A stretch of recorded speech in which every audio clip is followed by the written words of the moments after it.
Welcome to the Deep Dive, the show where we take a stack of fascinating sources and really get into the details for you. Now, when you think about drones today, what usually pops into your head? Maybe, a camera buzzing around getting cool shots, or maybe those delivery drones we keep hearing about. But what if the drones of tomorrow are, well, something else entirely? Imagine drones pulling off impossible stunts, navigating crazy complex places perfectly, maybe even surviving mid-air hits that would wreck any drone today. So that's our mission for this deep dive. We're going to unpack how AI, artificial intelligence, is totally revolutionizing drone flight.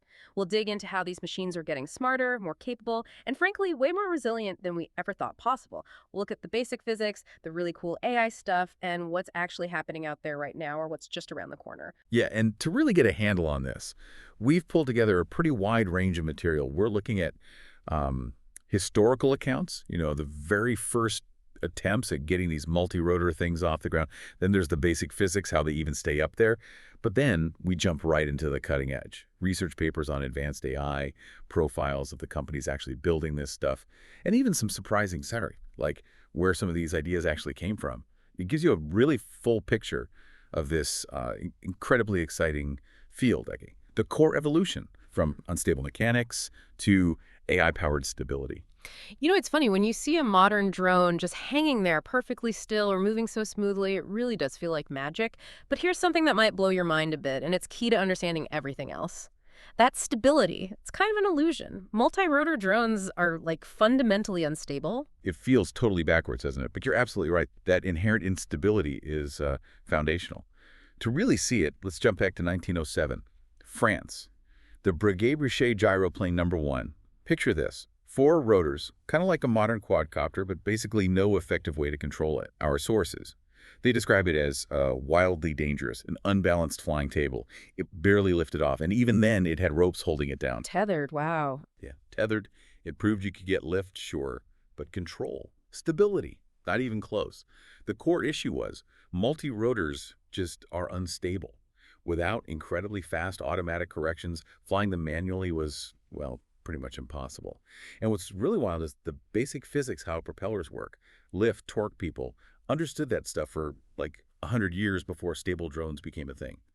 The real missing piece, the missing ingredient, as the sources put it, wasn't the motors. We had decent motors. It was the stuff that came together in the early 2000s. Suddenly you had cheap, really powerful microcontrollers, tiny computers that could run complex math thousands of times a second, and affordable MEMS gyroscopes, those tiny orientation sensors. We can thank the smartphone boom for making those cheap and accessible. Ah, so the phone industry helped drones take off. Massively. And energy-dense LiPo batteries, too. Hmm. Suddenly you had the brains, the senses, and the power, all small and light enough. The physics didn't change. The computing and the components finally caught up. That's what made stable multi-rotor flight actually practical. Okay, that makes a lot of sense. The electronics revolution enabled the flight revolution. So before we get into the AI part, which sounds like the next big leap, how does a basic drone actually stay in the air and move? What are the essential bits working together? Great question. Knowing the basics makes the AI's role even more impressive.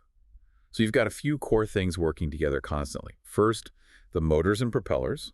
The rotors. These are basically the drone's control surfaces. They're usually small, brushless motors on the arms, spinning either clockwise, CW, or counterclockwise, CCW. The props, usually 2 or 3 blades, are fixed pitch on most drones. Their angle doesn't change. They push air down to create thrust. And here's the key thing. All the drone's movement, up, down, tilt, turn, it all comes down to precisely changing the speed, the RPMs of these individual motors, nothing else. Just constantly adjusting those speeds. Constantly. It looks smooth, but underneath it's frantic, tiny adjustments. Then you have the flight controller, the FC, that's the drone's brain. A small circuit board, usually right in the middle.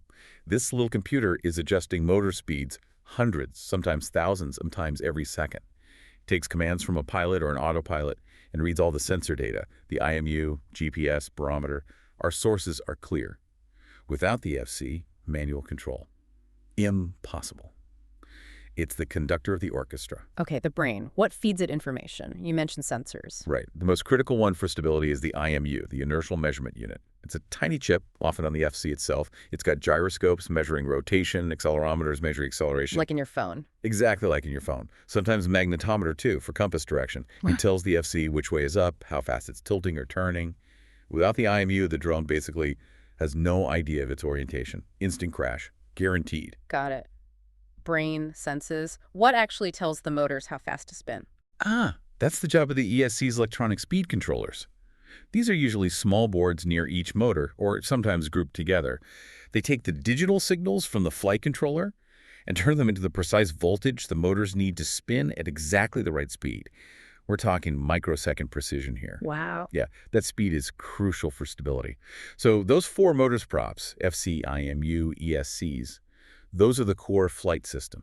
Other things like GPS or barometers help with knowing where it is, and gimbals move the camera, but those four make it fly and stay stable. So it's this constant super fast conversation between the IMU, the FC, the ESCs, and the motors. Precisely, a high-speed feedback loop. Okay, so how do those speed changes translate into actual movement? Like, how does it pitch forward? It's all about differential thrust changing speeds relative to each other. To go up or down, ascend, that's simple. All motors speed up or slow down together. More thrust or less thrust overall. For pitch tilting forward or backward, the front and back motors change speeds opposite to each other. Want to move forward. The FC tells the rear motors to speed up and the front motors to slow down slightly. Yeah. That tilts the drone nose down and off it goes. And sideways tilt roll is similar. Exactly the same principle, just with the left and right motors. To roll right, the left motor spins faster, the right motor spins slower, the drone tilts right. Okay, pitch and roll makes sense. What about turning? Just rotating in place, yaw. Yaw's a bit clever. Remember how half the motors spin clockwise, CW, and half spin counterclockwise, CCW? Yeah, to cancel out the twisting force, the torque. Right. To yaw, the FC slightly changes the balance. It might speed up the CW motors and slow down the CCW motors just a tiny bit. That creates a net turning force, a torque imbalance, that rotates the drone's nose left or right without tilting it. Huh. So it's all just playing with those motor speeds in different combinations. Every single maneuver. It's an intricate ballet of RPM changes happening incredibly fast. This really highlights the complexity. Okay, now this is where I get really curious. We see different drone types, quadcopters, hexacopters, octocopters. Does adding more motors fundamentally change how they fly or what they can do? Oh, absolutely. The motor count has a huge impact. It's a fundamental design choice with clear trade-offs. Let's break them down. The quadcopter 4 motors is the most common one you see. It's relatively simple, efficient, and very agile. Great for speed, quick maneuvers, FPV racing, that kind of thing. But the downside? Redundancy, or lack thereof. As our sources say, failure of one motor gives crash, usually. 2 motors spin CW, 2 CCW. Yes. Simple, but less resilient. Now, step up to a hexacopter 6 motors. What do you gain? More stability, more lift. Definitely smoother, more stable flight. Mm-hmm. Slightly slower response for really aggressive flips or rolls because there's more mass and inertia. But the big win is redundancy. A Hex can handle some motor failures mid-flight. Lose one motor, and it can often compensate and land safely. 3 CW, 3 CCW motors. Okay, so safer for carrying valuable stuff, maybe. Exactly. Which leads us to the octocopter 8 motors. These are the heavy lifters. Think big cinema cameras, complex mapping sensors.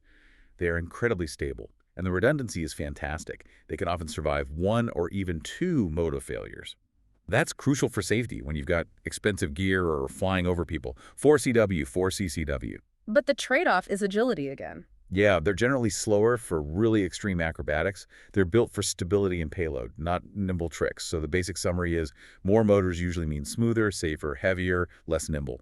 Fewer motors means lighter, twitchier, better for trick flying. And that even number of motors is key, right, for the yaw control? Absolutely critical. Half CW, half CCW is essential to balance that rotational torque naturally. You sometimes see odd designs like tricopters with 3 motors, but they're rarer. They need extra complexity, like a tilting servo on one motor or tricky software to handle the torque imbalance. Yeah. Generally less stable or efficient. Fascinating. It's all about balancing these competing factors, too. AI's revolution, beyond basic control to intelligent flight. Okay, we've got the mechanics down, how a drone physically flies, but when we talk AI, it feels like a whole different ballgame. Where does AI step in and fundamentally change things? What makes an AI drone truly different from one flown by a great human pilot or even just a standard autopilot? What's the real shift? You're right, it's a massive shift. The core AI advantage really comes down to 2 things: incredible speed and, crucially, prediction. Let's talk reflexes first. A top human pilot, maybe 200, 300 milliseconds reaction time. A standard drone flight controller using those classic PID loops we mentioned, around 10 milliseconds. Right. Reactive, but fast. An AI-enhanced flight controller, We're talking adaptive response times down around 1 millisecond. A millisecond. Yeah, that sheer speed is a game changer for making tiny corrections, executing super fast maneuvers, and especially recovering from sudden problems. But speed isn't even the whole story. AI's real secret weapon: predictive control. Predictive? How so? Think about traditional control. It sees an error, like tilting too much, and then corrects it. It's reactive. AI, trained on tons of flight data, learns to predict disturbances before they fully happen. So instead of waiting for a wind gust to push it off course and then reacting, the AI might learn, based on the sensor readings, a gust is coming from the left in the next few milliseconds. I'll preemptively lean slightly right now to counteract it before it even hits me. Wow, like it has intuition? Kind of. It's learned intuition based on data. It minimizes the error before it happens. That's huge for smooth acrobatics and stable flight in rough conditions, and especially for recovery. And that need for speed and prediction, that drives the need for powerful onboard processing. Absolutely. Which brings us to latency. Our sources are blunt. Latency kills performance. For this kind of real-time control, especially predictive control, every millisecond delay matters. You can't wait for a signal to go to the cloud and back. That's why you need powerful edge AI processing happening right on the drone itself. Chips like NVIDIA Jetson, Qualcomm RB5, these bring the processing time for complex AI down to single-digit milliseconds. It has to be on board for flight control. No other way works. That speed and prediction, it sounds almost superhuman. Can AI really make a drone pull off stunts that are wilder, more precise than even the best human FPV pilot? Is that actually happening? Oh, absolutely.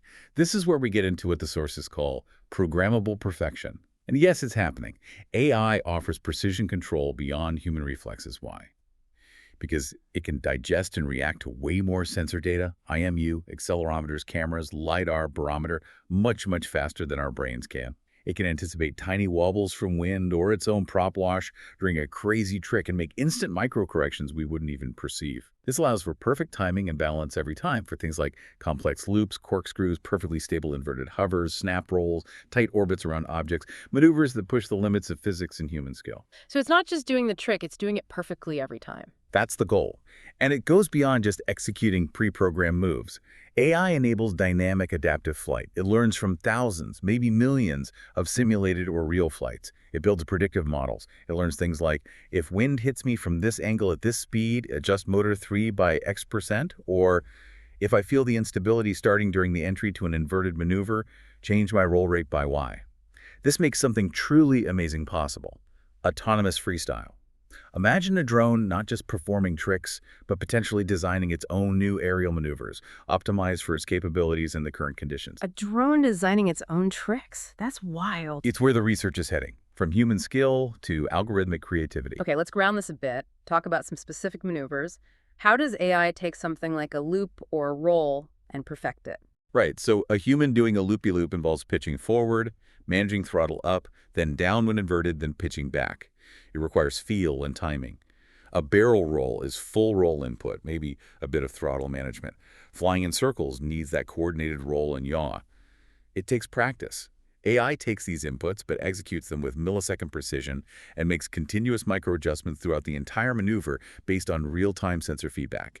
It eliminates the tiny imperfections and hesitations inherent in human control. And it can do more complex stuff, too. Oh yeah, AI can perfectly execute things most pilots wouldn't even attempt or couldn't do consistently. Think of a corkscrew. Continuous forward pitch plus continuous roll plus throttle. AI nails the smooth spiral. A flip, front or back. Super fast input, immediate stabilization. AI makes it crisp and controlled. Inverted hover. Requires constant, tiny adjustments to fight gravity upside down. AI can hold it incredibly steady. Perfect orbits around a target, maintaining exact distance and camera angle despite wind. Combat maneuvers like the split S, roll inverted, pull through to reverse direction, or the power loop, climb, cut throttle, loop over, power out, or reverse Immelman. AI turns these complex high-G maneuvers into programmable sequences. Our sources mention most consumer drones actually limit these aggressive moves for safety in standard modes. AI unlocks them, but with a layer of precision and control that arguably makes them safer when executed autonomously. Programmable perfection. I like that. Yeah. But what happens when things go wrong? A sudden gust, a clipped branch, maybe even a partial motor failure. Can AI really save a drone from disaster? This is a massive area of development, AI-assisted recovery. And the answer is increasingly yes, it can make a huge difference. Think beyond basic fail-safes, like return to home. AI offers much more dynamic recovery. For instance, if one motor starts to fail or loses efficiency, the AI can detect that instantly and redistribute power to the remaining motors to compensate, potentially keeping the drone stable enough to land safely. Instead of just losing control. Exactly. Or imagine a sudden downdraft or loss of altitude during a maneuver. AI can slam the throttle and apply precisely coordinated Petrolaya corrections in milliseconds to arrest the fall way faster than a human could react. After a minor collision, maybe clipping a twig, the AI can analyze the resulting wobble or change in flight dynamics and apply countermaneuvers to stabilize before it becomes an unrecoverable tumble. This leads to this really cool concept our sources mentioned, a self-healing flight envelope. Self-heat. In a sense, the AI could build a real-time model of the drone's own physical state.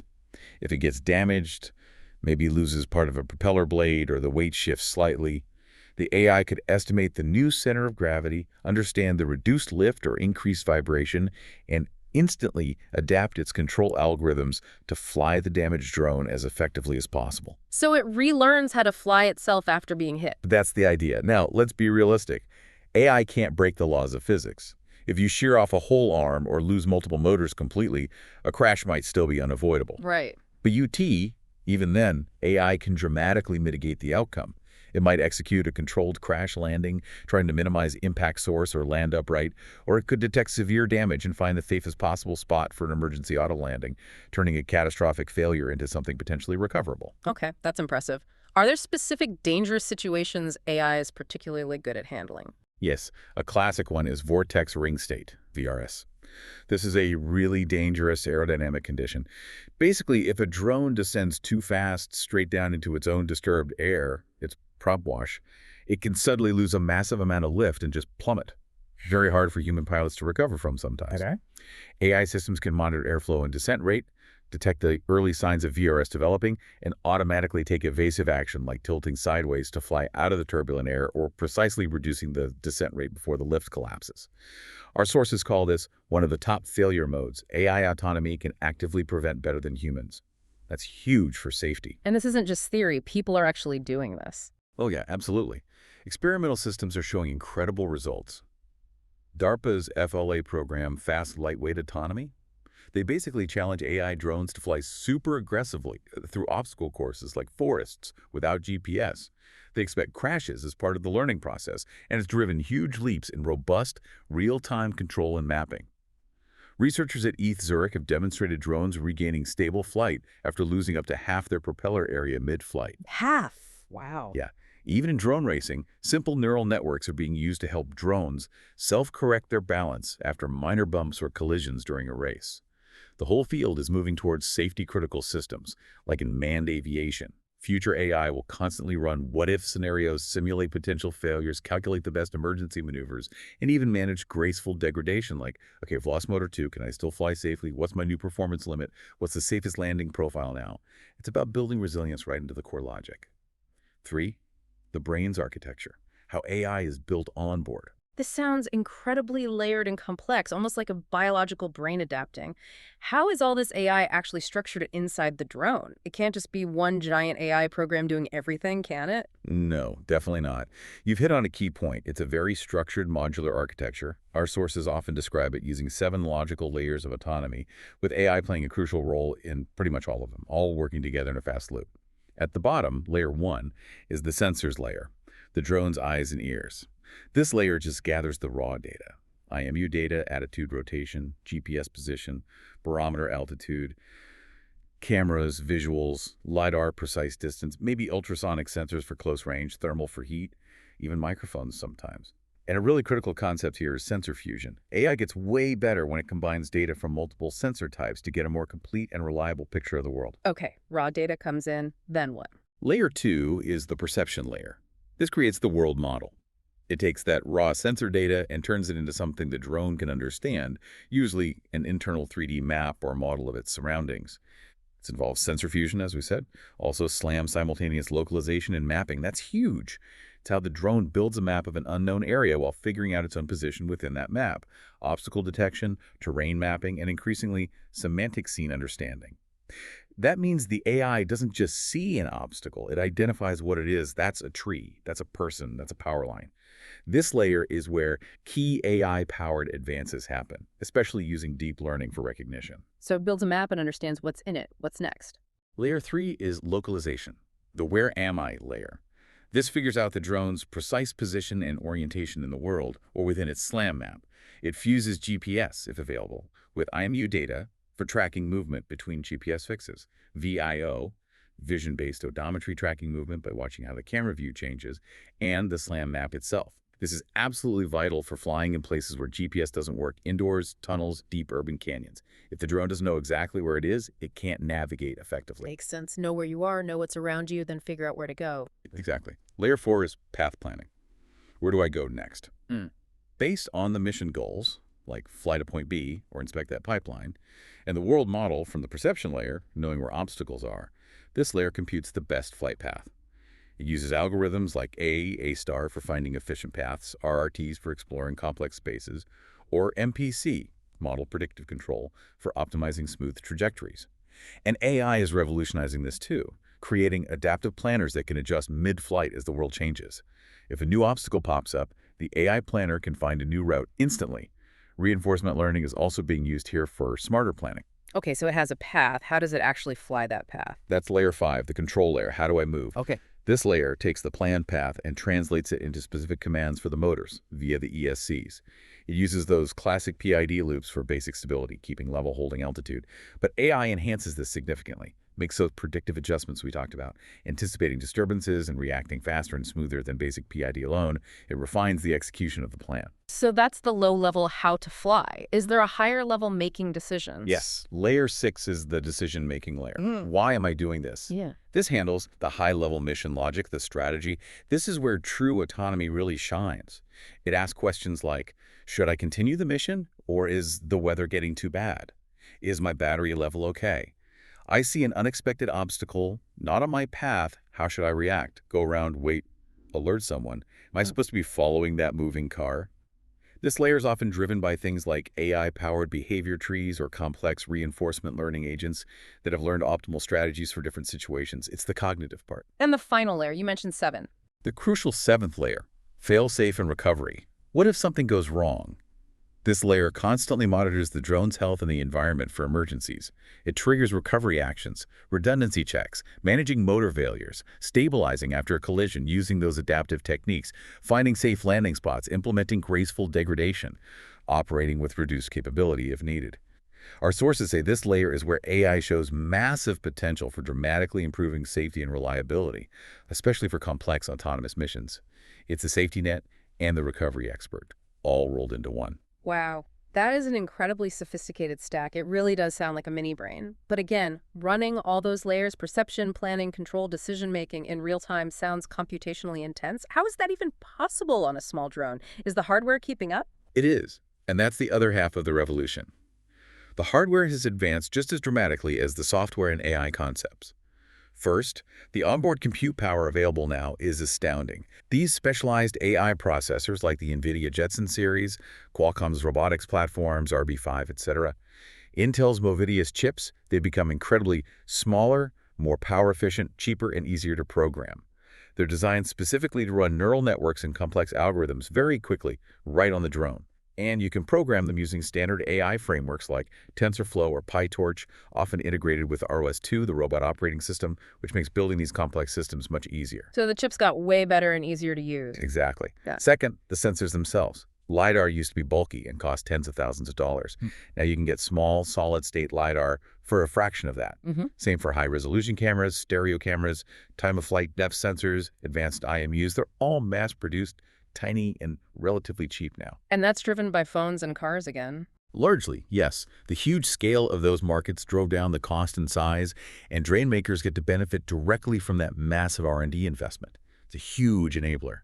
And finally, the AI tools and ecosystems. Open-source software libraries for things like SLAM, VIO, path planning are readily available and constantly improving. Plus, you have this really vibrant commercial ecosystem. Companies like Skydio, Shield AI, Endural, Quantum Systems. They're pushing the boundaries and often sharing or licensing parts of their autonomy tech, which accelerates progress for everyone. It's a very dynamic space. So what you're saying is the barrier to entry for building sophisticated drone autonomy has dropped significantly. Small teams can now do things that only, huge defense contractors could do 5 or 10 years ago. That's exactly it.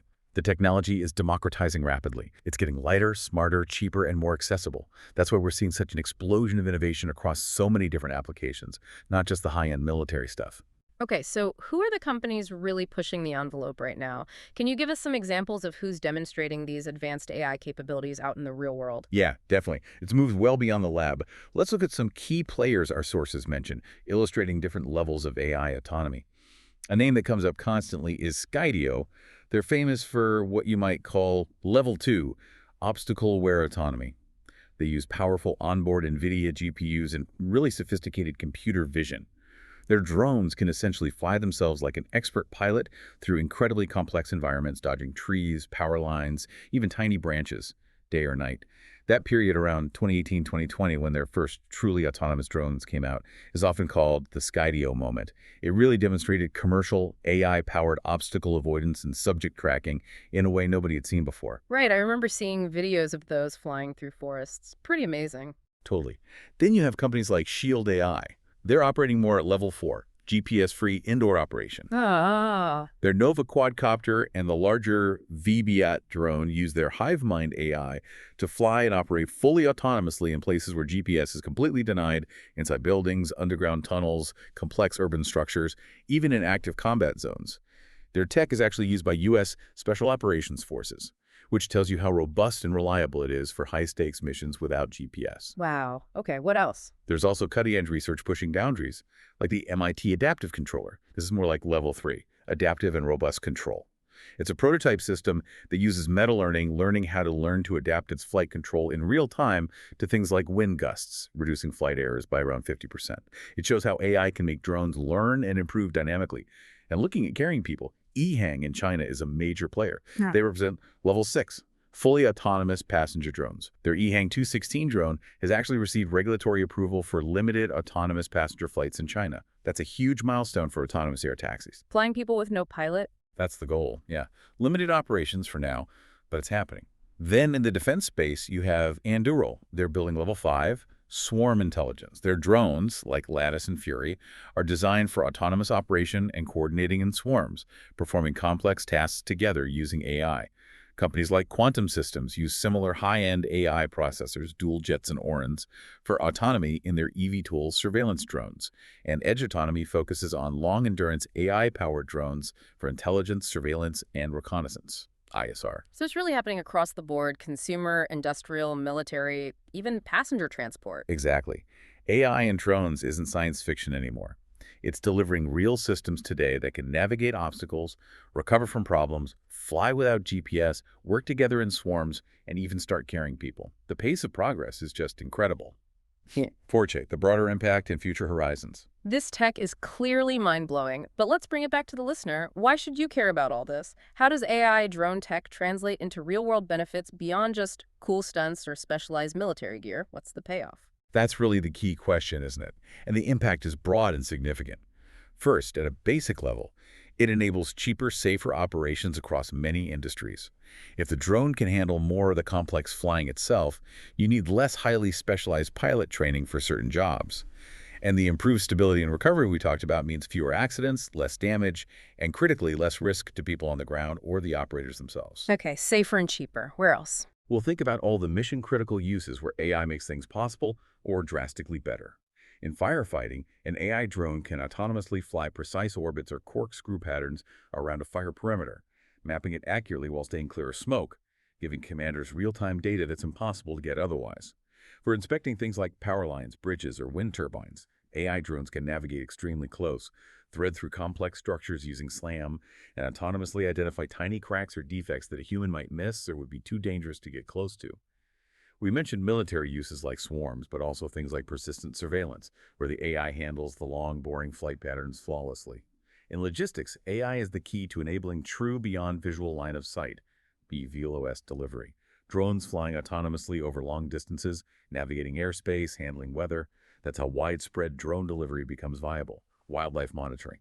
AI allows drones to fly gentle, non-intrusive patterns like slow circular orbits over animal herds, gathering data without stressing the animals, even real estate. Imagine programming a drone to do a perfect smooth barrel roll, revealing a property, or a dramatic parallax orbit around a key feature for a listing video. AI makes those complex cinematic shots easy and repeatable. Disaster response. Setting an AI drone to do a quick power loop up high for an overview of a collapsed building, or navigating autonomously inside to search for survivors in conditions too dangerous for humans. Marine survey. An AI-stabilized Hex or octocopter hovering perfectly still in strong winds and sea spray to map an oil spill or measure coastal erosion accurately. These aren't just neat tricks. They're AI-powered tools solving real, often dangerous or difficult problems more effectively and safely. It really paints a picture of drones becoming these incredibly versatile, intelligent tools. Now, something you touched on earlier really struck me. You said a lot of this tech didn't come from traditional aerospace. That seems wild for flying machines. Where did these breakthroughs actually bubble up from? It sounds like a really cool, unexpected story. It absolutely is. And it's one of the most fascinating parts of this whole field, the interdisciplinary nature of it. Yeah. The biggest leaps in drone autonomy really didn't originate solely within aerospace labs. First off, you had to give massive credit to hobbyist hacking. Seriously.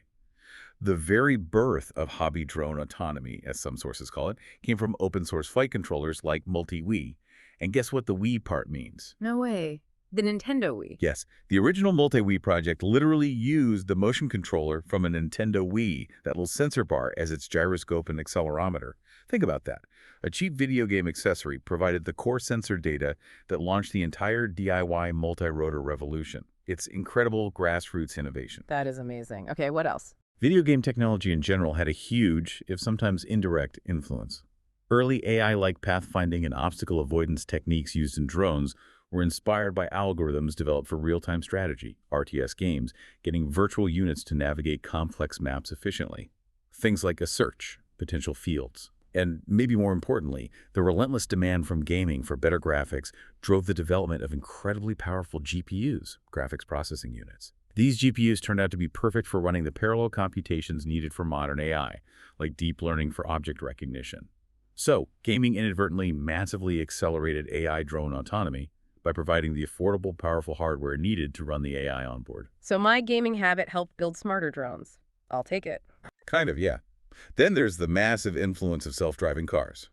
The sensor suites, LiDAR, stereo cameras, advanced radar, and crucially, the AI algorithms developed for cars, like neural nets for detecting pedestrians and other vehicles, sensor fusion techniques, were almost directly portable into aerial autonomy.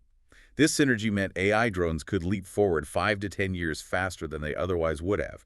They basically got a piggyback on billions of dollars of automotive R&D. Makes sense. What else? You mentioned nature. Yes, nature is a huge inspiration, especially for swarm behavior. How birds flock, how fish school, how ants coordinate. These systems achieve complex group behavior using simple, local rules and decentralized control. No single leader telling everyone what to do. AI drone swarms directly model these principles.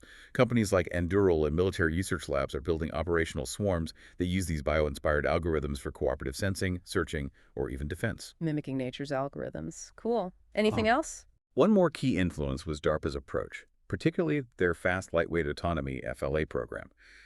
Their philosophy was basically fly fast, crash fast, learn fast. They challenged teams to build drones that could fly incredibly fast and aggressively through cluttered environments like forests, without GPS, knowing they would crash often. This acceptance of failure as part of rapid learning drove huge breakthroughs in robust SLAM, simultaneous localization and mapping, fused with AI control, specifically for GPS-denied navigation. Many modern systems rely on techniques pioneered or pushed forward by that program. So the big takeaway. The biggest breakthroughs in drone autonomy did not come from aerospace, they came from smartphones, video games, self-driving cars, nature, hobbyists hacking Wii remotes. That's why this field is so vibrant. It's constantly pulling ideas from other domains. Anyone, even small startups, can still make a huge impact. That's genuinely inspiring, but it also raises a huge question. As these drones get so smart, so autonomous, how do regulators keep up? What does this mean for air safety when you have potentially swarms of AI drones flying around without direct human control? That's the million-dollar question, isn't it? The regulatory frontier is definitely playing catch-up, but it is evolving. Right now, agencies like the FAA here, Transport Canada, EASA in Europe, they generally approve only limited autonomy for commercial stuff. There's usually still a requirement for a human pilot in command, often needing to keep the drone in sight, PLOs, or be ready to take over instantly. But as AI continues to demonstrate its capabilities, and crucially, its potential for enhanced safety through things like better collision avoidance and failure recovery, the regulations will likely adapt. We can realistically expect future approvals for things like fully uncrewed multi-aircraft operations, swarms managed by AI, Yeah. maybe even AI agents dynamically deconflicting airspace between drones instead of relying solely on human air traffic control.